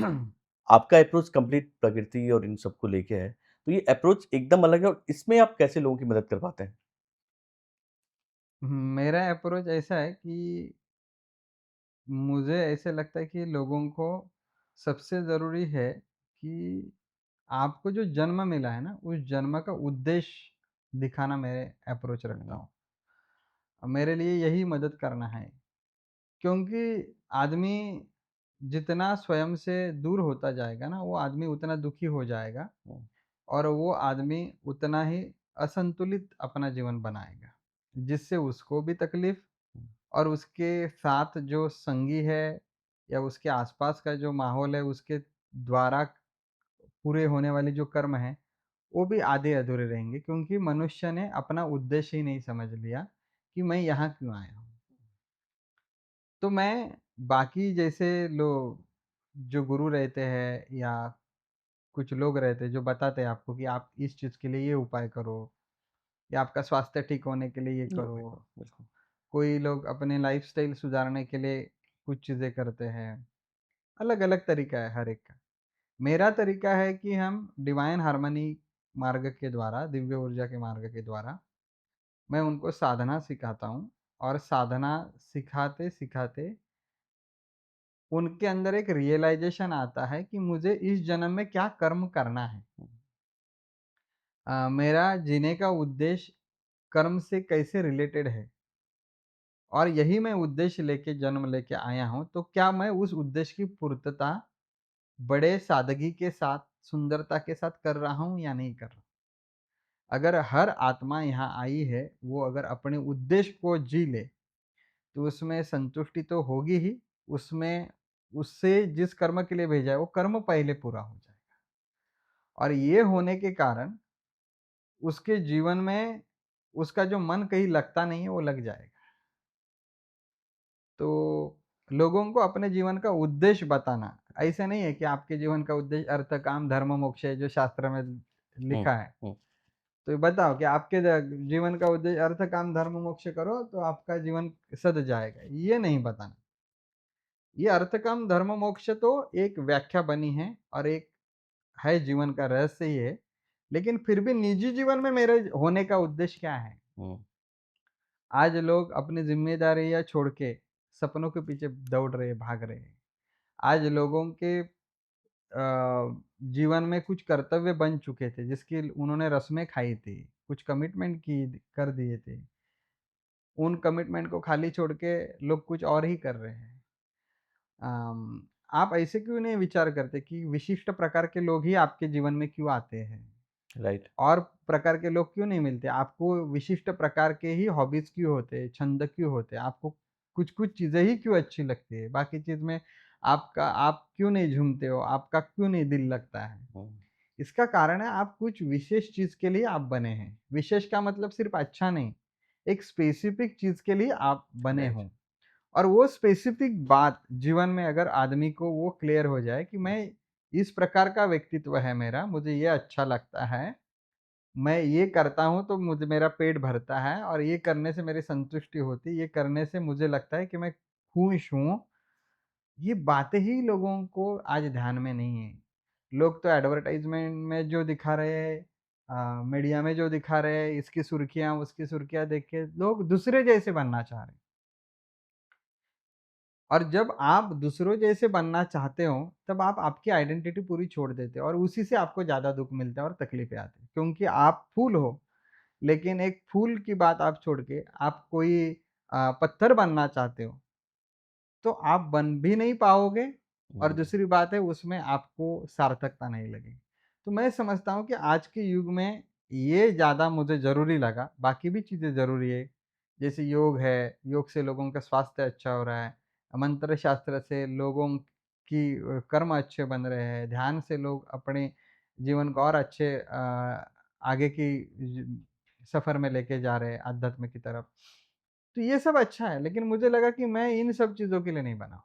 मेरा काम है कि हर व्यक्ति का उद्देश्य उसको बताना चाहिए कि तुम्हारा उद्देश्य क्या है और जब वो उस व्यक्ति उस उद्देश्य जो है, उस उद्देश्य के अनुसार उस स्वभावगत जब जीता है, तब उसके जीवन में सार्थकता आने लगती है, उसको खुशियाँ आने लगती है और वो शांत हो जाता है, प्रोग्रेसिव हो जाता है। तो मैं इसीलिए ही वो साधना जो हमारी है डिवाइन हार्मनी में, वो लोगों से साधना करवा के लेता हूँ और साधना करते-करते उद्देश्य मैं नहीं बताता हूँ, उस उद्देश्य की क्लैरिटी आपको ही आ जाती है, कि हुँ, मेरा ये उद्देश्य है। मैं ऐसे जीना चाहता हूँ और यही जीने की कला मुझे और साधनी है, तो साधना के भीतर आप गहरे उतर जाओगे, तो एक अपने आप और ज़्यादा क्लैरिटी आपको आ मिल ही जाएगी। जाती है और कुछ चीज़ें हैं जो मुझे समझ में आती है, वो मैं उनको डायरेक्ट बताता हूँ। तो ये मैंने चुना है कि लोगों का उद्देश्य बताऊँ, बाकी भविष्य बताना कुछ उपाय देना, ये तो बातें है ही और लोग लोगों कर ही को रहे हैं। ऐसा लगता है कि कुछ इमीडिएट आप कुछ दे दोगे, इंस्टेंट दे दोगे, हुँ, तो लोगों को खुशी है, लेकिन इंस्टेंट देख के भूख मिटती नहीं है, फिर दोबारा भूख लगती है, फिर 3 राइट। बार भूख लगती है, 4 बार भूख लगती है। इससे अच्छा है परमानेंट जो सोर्स है, उसकी चर्चा करो। इसीलिए मैं इस मार्ग पे कोई भी साधक आता है, तो उस साधक का यहाँ आने का आपको जन्म मिला है, उसका उद्देश्य जो है, वो उद्देश्य उसके कर्म के अनुसार ही होता है। तो उसके बारे में उसको क्लैरिटी मिलने के लिए साधना करवा के लेता हूँ और हर एक का उद्देश्य बताना ही मेरा हाँ। काम है। अभी एक अच्छी बात आपने बीच में कही एडवर्टाइज़मेंट की बात भले आपने उसका नज़रिया थोड़ा दूसरा रखा था। लेकिन मेरा ये पर्सनल सवाल है कि आपको काफ़ी कुछ मतलब एक तो एडवर्टाइज़मेंट से काफ़ी तो आप अपने बारे में लोगों को नहीं बता पा रहे हैं, मतलब ये पहुँच पा रहे हैं। जब आप लोगों का उद्देश्य बताना चाहते हैं, हुँ। तो अगर हम थोड़ा अपने बारे में लोगों को ना बताएँ कि भाई मैं करता क्या हूँ, क्या करने वाला हूँ और उस प्रोसेस में अगर मैं खुद ना पढूँ, हम लोगों तक ना पहुँचे। तो आप काफ़ी चुप, शांत व्यक्ति वाले मतलब होता है ना कि ज्ञान प्राप्त कर लिया और सब कुछ अंदर चल रहा है। लेकिन जो आम जनता है वहाँ तक अगर आपकी बात ना पहुँचे, तो इसके लिए कुछ कर रहे हैं? ये मेरा बड़ा पर्सनल सवाल है। नहीं, मैं एडवर्टाइज़मेंट के विरोध में नहीं हूँ, लेकिन इसमें मेरा एक व्यक्तिगत जो स्वभाव है, वो स्वभाव ऐसे है कि मैं कम बात करता हूँ और मुझे मेरे बारे में ज़्यादा बोलना एक हेजिटेशन है वो। बट क्यों? हाँ, स्वभाव है ऐसा। हाँ, ऐसा स्वभाव है कि मुझे ऐसे लगता है कि सामने जो है उसका दिल नहीं दुखना चाहिए। हुँ, अम, हर एक व्यक्ति की ना एक अपनी धारणा होती है, जीवन के प्रति और लोगों को ऐसे लगता है कि जो उन्हें लग रहा है वही सच है। जैसे अब मुझे लग रहा है कि मैं जो बोल रहा हूँ वही सच है। तो हर व्यक्ति की धारणा है ही है ना जीवन के प्रति। तो हम बिल्कुल। कैसे बोल सकते हैं कि आप सही है, मैं गलत हूँ। वो सही है, ये गलत है, ये नहीं बोल सकते। तो मुझे ऐसे लगता है कि अगर हमारी धारणा सेम है, तो कहीं न कहीं हम आज नहीं तो कल एक दिशा में आ ही जाएँगे, कार्य करते-करते। और मैं क्या हूँ ये बताने से अच्छा हम कार्य करते रहे, तो एक दिन उस कार्य से पता चलेगा। इसीलिए शायद मैं ज़्यादा बात नहीं करता हूँ अपने बारे में और जो मैं कर रहा हूँ वो। मुझे लगता है कि हमारे बताने से अगर किसी को वो चीज़ देखने से और अनुभव करने से हुँ, ज़्यादा रियलाइज़ हो जाती है और जब हम बताते हैं तब वो कितने प्रतिशत उस चीज़ से सहमत है, वो भी एक बात बनती है। कुछ लोग दबाव में आके हाँ कहते हैं, कुछ लोग कहते हैं कि सब लोग कह रहे हैं तो मैं नहीं कह रहा हूँ, इसका मतलब कुछ गलत हो सकता है। तो हमें तो लगता है कि हम बड़े-बड़े नंबर देखते चैनलों के ऊपर, इतने लोगों ने देखा। लव इट किया, हुँ, एक्सेप्ट किया। लेकिन सच में उनके हृदय में वो विषय कितना उतर चुका है। राइट।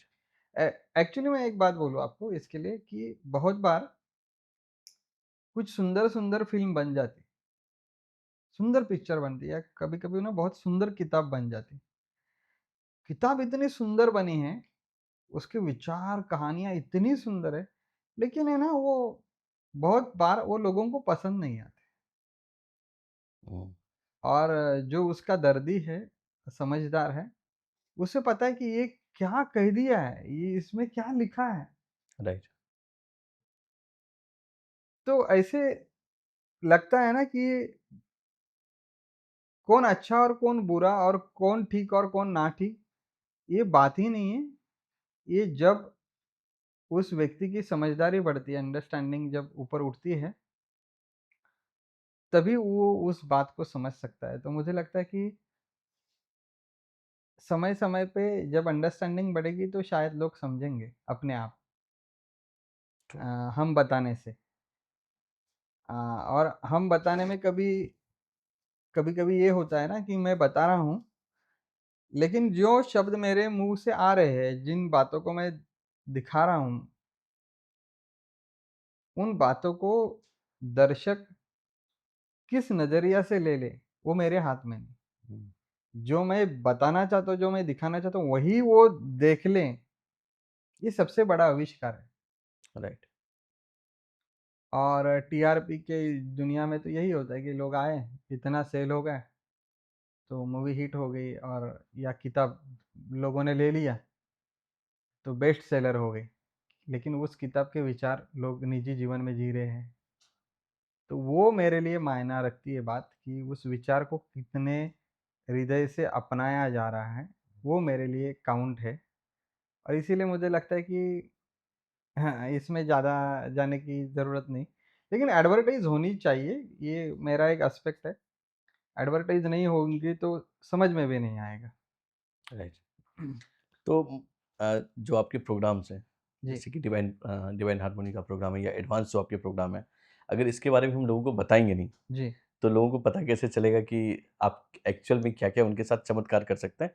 क्योंकि जैसे कि मैं यहाँ पे आया, मेरा एक एक्सपीरियंस है मैं आपके जितने भी साधक हैं उनसे मिला और उन्होंने अपने जो अनुभव शेयर किए, तो ये मैंने सुना मेरी तक बात रह गई। अगर ये बात अगर आप बता पाएँ, चलो आप एडवर्टाइज़ ना करें, अगर यहाँ पे बता दें कि आपके जो प्रोग्राम हैं, वो किस तरह के प्रोग्राम हैं और लोग अगर जुड़ना चाहें तो उससे कैसे जुड़ सकते हैं? तो हमारा पहला प्रोग्राम है डिवाइन हार्मनी सेशन। जी। वो महीने में 1 बार होता है और वो कोर्स करीब 2 साल का चलता है। अब जब ये मैं बात कहूँगा हाँ। कि 2 साल तक चलता है, तब लोगों की वो पेशेंस खत्म हो जाते हैं। 2 साल हुँ। कौन करेगा? क्या होगा इससे? तो ये सब बातें हैं ना, तो थोड़ा ये लोगों को थोड़ी आदत है जल्दी रिजल्ट की। हाँ, तो मुझे ऐसे लगता है कि और पता है लोग तभी तैयार होते हैं, जब लोगों को सक्सेस स्टोरी दिखाई देती है। लोग सक्सेस स्टोरी में ये नहीं देखते कि लोगों को ये आदत नहीं है कि फेल्योर को एक्सेप्ट करने की। तो सबको एंड रिजल्ट चाहिए 2 साल के बाद क्या हुआ? ट्रू। लेकिन 2 साल तक जो करना है, वो लोग समझते हैं कि वो फेल्योर है, 2 साल कौन हुँ। करेंगे इस सेशन को। प्रोसेस को फेल्योर मानते हैं लोग। हाँ, प्रोसेस को फेल्योर यानी समय ज़्यादा है ना, हुँ। तो लोग लोग कहते हैं कि इतने में तो शायद मैं मेरा प्रॉब्लम भी भूल जाऊँगा। मेरा दूसरा हाँ, प्रॉब्लम 2 आ साल जाए तो टाइम नहीं है। ऐसे। तो लेकिन आपको प्रॉब्लम ही उसी के लिए आ रहा है ना कि आपकी अगर प्रोसेस अच्छी हो जाए, तो फिर दोबारा प्रॉब्लम नहीं आएगा। राइट। तो लेकिन क्या है प्रॉब्लम आप भूल जाएँगे, प्रॉब्लम आपको नहीं भूलना है। फिर वो जी, किसी और रूप में आ जाएगा। यस, यही बात है ना। तो डिवाइन हार्मनी सेशन एक हमारा माध्यम है जी। जिससे लोग जुड़ सकते हैं। उसकी वेबसाइट है, वेबसाइट पे जाएँगे, आप कहेंगे कि अ, मुझे बुकिंग करना है इस सेशन के लिए, तो आप बुक कर सकते हैं। फिर आपको डेट आया जाएगा, शेड्यूल आया जाएगा और फिर ये 2 साल कोर्स चलता है क्योंकि महीने में 1 बार ही ये सेशन होता है। अच्छा। इसमें आपके एनर्जी के लिए बहुत सारी चीज़ें बताई है, आपको क्या करना है, कैसे करना है, वो गाइड होता है वहाँ पे। और मैं ऑनलाइन ये सेशन मैं खुद कंडक्ट करता हूँ, अच्छा। ऐसे। फिर जो लोग बिज़नेसमैन हैं, इंडस्ट्रियलिस्ट है, कॉर्पोरेट वाले हैं, कॉर्पोरेट वाले हैं, ऐसे लोगों के कुछ प्रश्न हैं जो नींद से लेके हैं, एपेटाइट, एंग्ज़ायटी से लेके हाँ, होंगे। एंग्ज़ायटी से लेके, तो हर वर्ग के लोगों के लिए हर एक कोर्स बना है।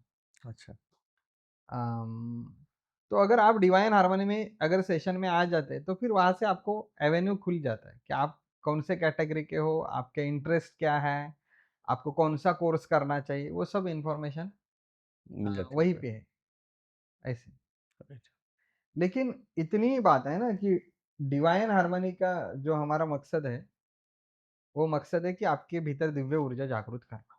तो अगर आपको दिव्य ऊर्जा जागृत करना है, तो आप आपके जीवन की सफलता साधोगे। और उसके लिए तो आपको टाइम लगाना ही पड़ेगा। हाँ, टाइम लेना पड़ेगा और वैसे ज़्यादा समय नहीं है। महीने में 1 बार आपको 1 रविवार को आपको 2 घंटे सिर्फ़ देने हैं। वो भी नहीं दे सकते फिर तो मुश्किल। तो फिर एडवर्टाइज़ करके क्या फ़ायदा? True, true, true. अभी इतनी जितनी सारी बातें इतनी जिसमें सही में 2 साल वाली जो आपने एक बात बताई कि लोग सच में तुरंत रिज़ल्ट चाहते हैं और उनको 2 साल कोई वेट नहीं करना चाहता है। बट कुछ बेसिक सवाल जो कि शायद 2 साल ना कर पाएँ लोग, जी। हो सकता है कि हर कोई इतना टाइम ना दे पाए और इतना कैपेबल भी ना हो। हुँ, हुँ। उनके लिए कुछ बेसिक सवाल हैं, जी, जो उनके जीवन में वो अपने जीवन में आम जीवन में बदलाव कैसे लाएँ? जी। जैसे कि मैं योग नहीं करता, मैं साधना नहीं करता। मेरे जीवन जीने का एक आम आदमी का तरीका क्या होना चाहिए? आम आदमी होने का आम आदमी पहली बात तो आम नहीं है, क्योंकि वो बहुत ऊँचाई तक पहुँच सकता है। उसने अपने स्वभाव में बदलाव लाए तो। तो आपने पूछा कि एक आम आदमी कैसे बदलाव लाएगा अपने जीवन में, जो कि साधना नहीं कर सकता? हाँ, तो उसको इतना ही करना है कि हर आम शब्द निकाल लेते, हर आदमी को पहला नियम है, मैं कहता हूँ कि आप प्रामाणिक बनो। खुद हुँ, से बनो, स्वयं से प्रामाणिक। तो ये प्रामाणिक बनोगे ना, तो आपको जो चिंता है कि मेरा आगे क्या होगा? हुँ, हर एक को अपने जीवन की चिंता है। मेरा भविष्य कैसे रहेगा? मैं बड़ा रहूँगा, छोटा रहूँगा, मैं दब जाऊँगा, मैं खुल जाऊँगा। ये प्रामाणिक अगर आप बन गए उस खुद के साथ, अगर स्वयं के साथ हो गए, तो दुनिया के साथ प्रामाणिक हो जाओ। तो पहली बात है कि प्रामाणिक हर व्यक्ति की ज़रूरत इस जीवन को है। हुँ, आप समझे मैंने क्या शब्द इस्तेमाल किए? जीवन को है, समाज को नहीं सिर्फ़, आपके जीवन जीवन को को है है। आपकी ज़रूरत। तो आपका भविष्य क्या होगा? क्यों पूछ रहे हो? आपकी ज़रूरत है यहाँ लोगों को, सिर्फ़ आप प्रामाणिक रहिए, ये पहली बात। दूसरी बात है, आप जो भी कार्य कर रहे हैं, वो कार्य सबको क्या लग रहा है, उससे अच्छा उस कार्य में आपको रुचि है क्या? हुँ, उस कार्य में आपको प्यार है क्या? वो कार्य करने से आप खुश होते हो क्या? वही कार्य कीजिए, वही कर्म कीजिए। बल्कि इसके लिए मत कीजिए कि पैसा ज़रूरत है इसीलिए मैं कर रहा हूँ। मजबूरी में आके हुँ, कोई भी कर्म करो मत। मजबूरी में आके कर्म करोगे, ज़रूरत है इसीलिए करोगे, तो वो ना कर्म फलित होगा, ना उसमें आपको संतुष्टि आएगी और फिर आपके फेल्योर होने की ज़िम्मेदारी फिर आप खुद आपके की। अगल-बगल के लोगों के ऊपर दे दोगे और फिर रिश्ते टूटेंगे। तो पहले प्रामाणिक बात से जियो, दूसरी जिस चीज़ में रुचि है वही करो और तीसरी बात, किसी का दिल दुखाना नहीं चाहिए मेरे हरकतों से। ये बात करोगे ना, तो आप सदा हँसते रहोगे। ये मैं समझता हूँ कि ये लोगों ने अपनाने चाहिए। हुँ, ये इसको हम कहेंगे कि एक प्रकार के संस्कार ही है, लेकिन मैं कहता हूँ ये मेरे जीवन में मेरे अपने मंत्र हैं और ये इन मंत्रों को जब मैं जापता हूँ, यानी इनका जब मैं पालन करता हूँ, तो मैं स्वस्थ महसूस करता हूँ। लोग कहते हैं ना कि मेरे पड़ोसी ऐसे, मेरे मित्र ऐसे, मुझे लोग अच्छे ट्रीट नहीं करते, जो भी है। ये आप प्रामाणिक जो चीज़ में रुचि है और ये जो सब मैंने बातें की 3 बातें की, ये अगर आप करोगे ना, तो तीसरा व्यक्ति आपके जीवन में आके कभी इंटरफेयर ही नहीं करेगा। अपने आप शांति महसूस होगी। बिल्कुल सही। एक और जुड़ा इसी से सवाल है, जी। क्या धार्मिक आदमी ही मानवता की आइडेंटिटी है, ये ह्यूमैनिटी तो किसी के अंदर भी हो सकती है, ज़रूरी नहीं कि आदमी धार्मिक हो। तो आपकी नज़र से मानवता की क्या परिभाषा होनी चाहिए? मानवता की परिभाषा हर मनुष्य के साथ मनुष्य जैसा व्यवहार करना हुँ, चाहिए। हम मनुष्य हैं, सामने भी मनुष्य है, लेकिन हम मनुष्य का व्याख्या क्या है? मनुष्य कृतघ्न नहीं है, कृतज्ञ होना चाहिए। मनुष्य प्रामाणिक होना चाहिए, मनुष्य सदाचारी होना चाहिए। मनुष्य सुंदर होना चाहिए, दिखने में नहीं, उसके व्यवहारों में। मनुष्य सत्य वचन पे चलने वाला चाहिए। ये जो मनुष्यता की जो शास्त्र ने व्याख्या बनाई है, संत बताते हैं, महायोगी बताते हैं, महापुरुष बताते हैं। इसका सिंपल अर्थ यही है कि मेरे वजह से किसी को तकलीफ नहीं होए और मेरे कर्म इतने ऊंचे हो जिसमें सबकी भलाई हो और मेरी भी भलाई हो। तो यही तो धर्म है ना। हुँ, धर्म धर्म जो है, धर्म क्या है? हमने धर्म रंगों से बना दिए, हमने तत्वों से धर्म को बनाए दिए। ऐसे धर्म की हम कितने भी बार बार नींव रचेंगे, हुँ, फिर वो उसमें झगड़े ही होंगे, कलह ही होंगे, उसमें शांति नहीं आएगी। तो मेरे लिए धर्म वो बात है कि जिसमें मनुष्यता का कल्याण हो। और मनुष्यता का कल्याण यानी एक मनुष्य का नहीं, जितने भी आज इस समय जितने भी पृथ्वी पे सब मनुष्य है, भले अलग अलग प्रांत में रहने वाले हो, अलग अलग रंग के हो, अलग अलग भाषा के हो, इन सभी का कल्याण हो जाए, ऐसा मनुष्यता का व्यवहार बराबरी का, यही धर्म है। बहुत सही। एक और सवाल कि जैसे कि आज की डेट में यूथ को देखते हैं, युवाओं को बहुत मार्ग क्या करना चाहिए, नहीं करना चाहिए, बड़ा कन्फ्यूज़न होता है उनके लाइफ में। हम्म काफ़ी वो दबाव फ़ील करते हैं और चूँकि कॉम्पिटिटिव वर्ल्ड है, उनके ऊपर काफ़ी प्रेशर भी होता है। और नो डाउट युवाओं से अभी उम्मीद रखना जो कि एक 18-20 साल का लड़का है कि वो अ, ध्यान करे और इसकी बात करे, बड़ा मुश्किल भी होता है उनको समझाना। उनके लिए अगर कोई टिप्स आप दे पाएँ कि वो कैसे अपने प्रेशर को, अपने लोड को या सोशल प्रेशर को कम कर सकें और अपना करियर चूज़ करें? हम्म यूथ को करियर चूज करने के लिए आज बहुत बड़ा ऑप्शंस है।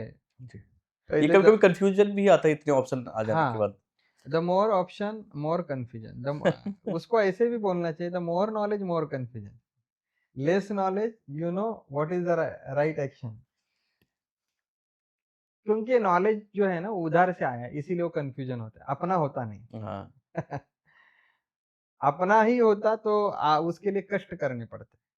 तो युवाओं को ये ध्यान में रखना चाहिए कि आप इस जीवन में कोई भी क्षेत्र ऐसा नहीं है कि जो छोटा है और विशिष्ट क्षेत्र है वो बड़ा है। जैसे बहुत लोगों को लगता है कि एक फ़िल्म इंडस्ट्री में हम जाएँ, क्रिकेट में हम जाएँ, पॉलिटिक्स में जाएँ, तो फिर हम बड़े बन सकते हैं। ये एक गलत धारणा है लोगों ने की हुई कि ये 3 क्षेत्र में जाएँगे तो आप बहुत बड़े हो जाएँगे, आपको फ़ेम मिलेगी, आपको पैसा मिलेगा। पहली बात हर चीज़ को आप बड़ा कर सकते हैं, लेकिन कोई चीज़ बड़ी नहीं होती, आपको उसके लिए बड़ा बनना पड़ता है। अगर आप बड़े बनोगे, राइट। तो चीज़ आप बड़ी कर सकते हो। ऐसी कितनी ये जो 3 क्षेत्र जो बताए, इसमें भी कई सारे ऐसे लोग आए कि जिनको पोज़ीशन तो मिली, हुँ, लेकिन कर्तृत्व कुछ नहीं था। तो वो पोज़ीशन पे जाके भी वो उस क्षेत्र को भी नहीं बढ़ा सके और वो भी खुद नहीं बढ़ सके। तो सबसे पहले युवाओं को ये ध्यान में रखना चाहिए कि इस क्षेत्र में जाना है, उससे अच्छा पहली मानसिकता ये बनाओ, मेहनत करने की हिम्मत होनी चाहिए। कष्ट करना है मुझे। मुझे किसी भी चीज़ के लिए शॉर्टकट नहीं लेना है। जो लोग शॉर्टकट की बात करते हैं और शॉर्टकट सोचते हैं, उनके जीवन में कुछ नहीं घटेगा, बाद में पश्चाताप ही होगा। तो कष्ट अगर करेंगे हुँ, और कष्ट से कोई भी चीज़ में उनको अगर रुचि आती है, तो बस उसी चीज़ को वो करते रहें, वही उनका करियर है। राइट। क्योंकि कष्ट जब करेंगे तो उससे मेहनत बनेगी, मेहनत से कोई कर्म बनेगा और कष्ट से किए हुई जो मेहनत है, उससे जो फल आता है वो मीठा ही लगता है। ट्रू। तो मैं कुछ लोग कहेंगे डॉक्टर बनना उचित है क्या? अभी एआई का ज़माना आया है तो अब एआई वाले ही सब बने क्या? आप आपको जो रुचि है वो बनिए। आप अपना जो स्वभाव है उस स्वभाव से चलिए।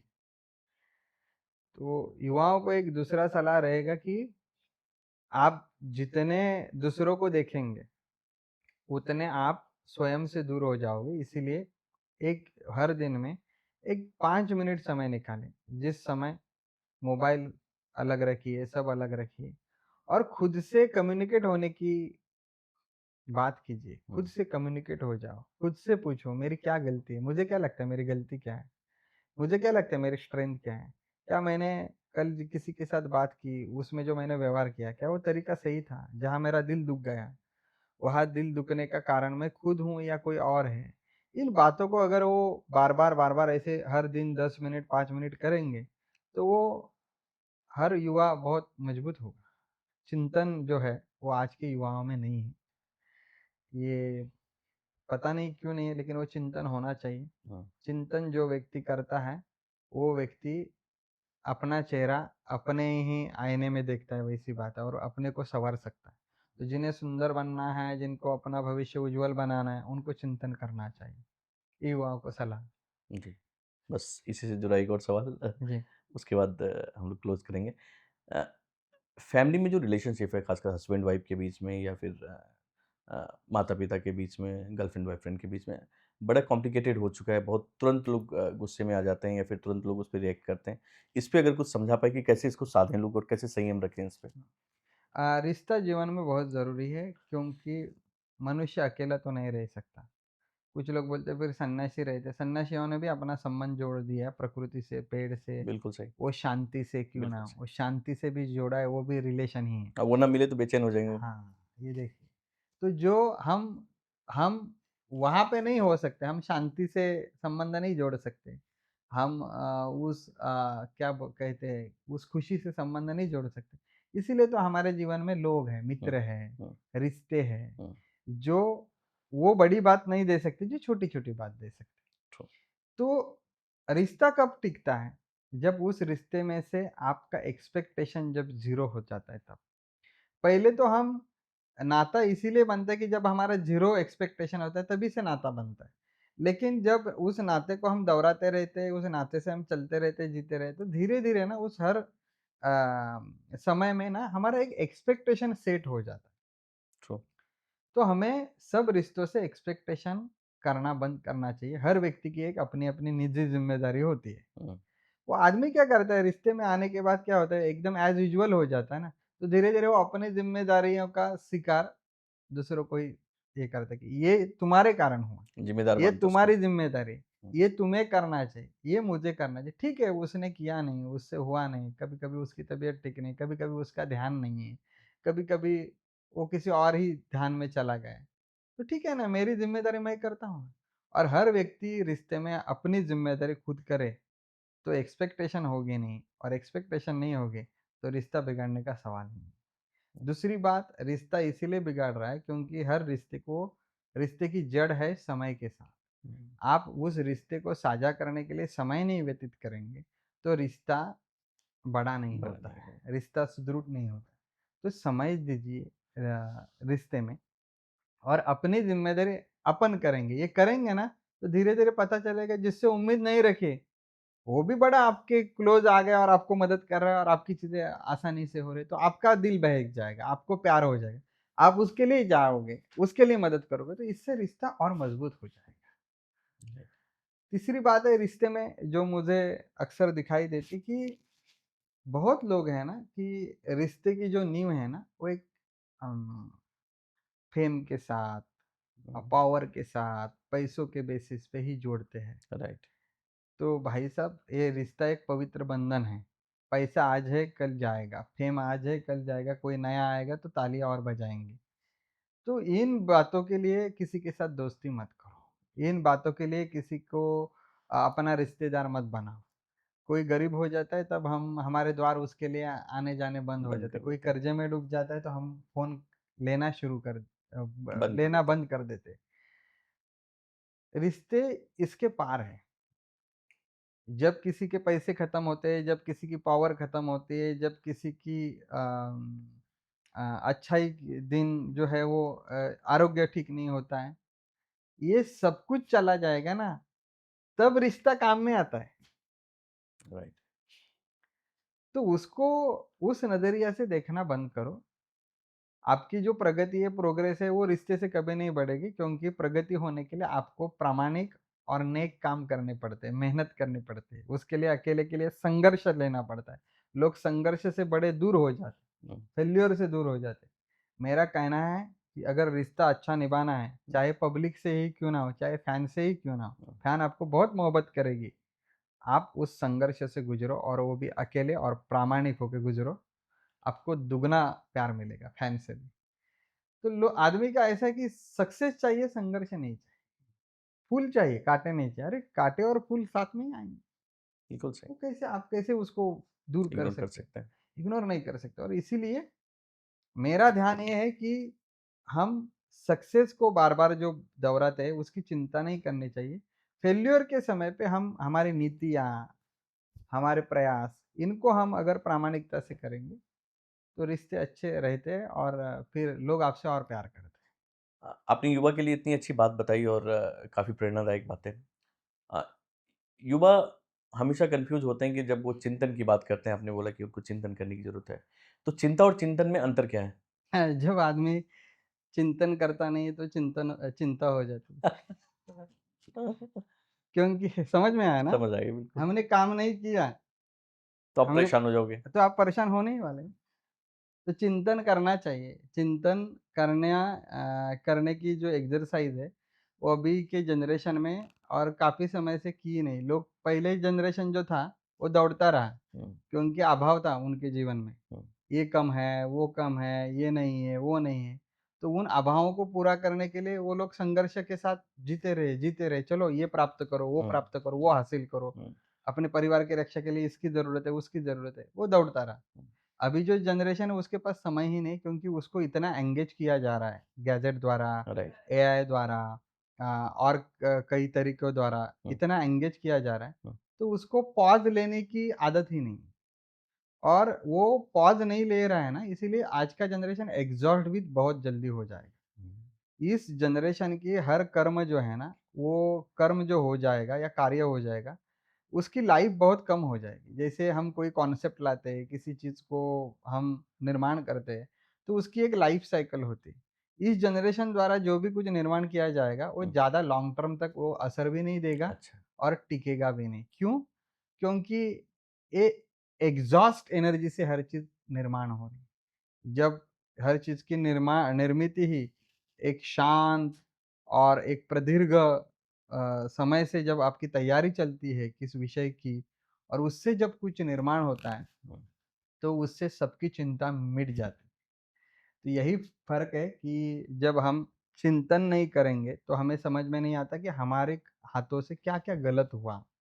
हमारे हाथों से क्या और हुँ। अच्छा हो हो सकता सकता था। था। जी, अ, हमने किन चीज़ों को स्वीकारना चाहिए था, लेकिन उसको हमने डिनाय किया, ताकि वो हमारे अंडरस्टैंडिंग में नहीं बैठा इसीलिए। तो ये सब जो कैलकुलेशन है ना, वो करने के लिए चिंतन ही ज़रूरत है और कुछ लोगों को चिंतन यानी ऐसे लगता है कि मैं मेरे दुःख जो है वो उसको हाँ, दोबारा क्यों याद करूँ? राइट, भई वो नहीं, चिंतन यानी आपका लिमिटेशन क्या है? राइट। आपका वीकनेस क्या है? आपकी स्ट्रेंथ क्या है? आप क्या-क्या और अल्टरनेटिव यूज़ कर सकते थे? आप कहाँ पे आके स्टक हो गए? ये सब जब समझ में आता है, तब इसका उत्तर ढूँढो कि ये क्यों हुआ मेरे साथ? इसकी वजह क्या है? हुँ, और फिर जो वजह है, क्या यही वजह सच है? यह भी ढूँढो। हुँ, ये जब करेंगे ना, तो आपको फालतू का टाइम पास करने के लिए वक़्त ही जो नहीं। वक़्त ही नहीं मिलेगा जीवन में। राइट, और इससे जब आप बनोगे, वो किसी भी बेहतर किताब से बनोगे, क्योंकि यही किताब है अपनी। हर व्यक्ति के पास उसकी एक अपनी किताब होनी चाहिए, पर वो चिंतन ही नहीं करता। तो इसीलिए आज देखो, पहले एक ज़माने में एक तरीका था, अरे चलो मैं इनसे मिलने जा रहा हूँ। आदमी हाँ, तैयार होता था, आदमी सज-धज के जाता, मैं इनसे मिलने जा रहा हूँ, मैं उनसे आज संवाद करने वाला हूँ। हुँ, इसकी एक अलग प्रेरणा थी, अलग प्रेम था उसमें, लगाव था और लोग समझते थे नहीं, वो बड़ा व्यक्तित्व है, उनसे मैं आज कुछ सीखूँगा, मैं मेरा अनुभव साझा करूँगा। ऐसे पहले ना एक समाज में पद्धत थी, राइट। शाम को घूमना है, टहलना है, लोगों से बातचीत करनी है, उसमें एक अलग तरीका था। आज वो है ही नहीं। आज हम इंस्टाग्राम, वो क्या है tuk-tuk, chat WhatsApp, chat GPT से सारा हाँ, सॉल्यूशन ले लेते इतना ही हैं। लेते ओके, टीके, हुँ, टीएच, हुँ, टीएक्स और खत्म। GM, good morning, good night. तो ये इतना सब जीवन का जो सौंदर्य है ना, वो सौंदर्य है लेकिन उसको हमें लुटाने की जो क्षमता है वो नहीं होने के कारण, वो सौंदर्य का हम आनंद नहीं ले रहे। तो वो सौंदर्य का आनंद नहीं ले रहे जीवन का, इसीलिए चिंता हो रही है। तो आप काम करो कि चिंतन करो, जी। चिंतन करना ज़रूरी है। बस आखिरी सवाल, मैं जानता हूँ आपका जी, वक़्त बहुत कीमती है। आपकी सोशल मीडिया पोस्ट पे मैंने देखा एक बड़ा कोट आपका वायरल है कि प्रेम मनुष्य का अस्तित्व है, आनंद मनुष्य का स्वभाव और ज्ञान मनुष्य का परिचय है। इस पूरे कोट में टोटल मैसेज क्या है? क्या बोलना बताना चाहते हैं आप लोगों को? प्रेम मनुष्य का अस्तित्व है जी, और आनंद मनुष्य का स्वभाव। जी, अम, हम कहते हैं ना कि हमारा अस्तित्व पैसों से तोला जाता है। समाज की बात है कि हर मनुष्य का अस्तित्व पैसों से तोला जाता है। उसकी फेम कितनी है, उससे तोला जाता है। पावर कितने हैं, उससे तोला जाता है। मेरा कहना है कि मनुष्य जो भी करता है ना, वो प्रेम के खातिर करता है। अम,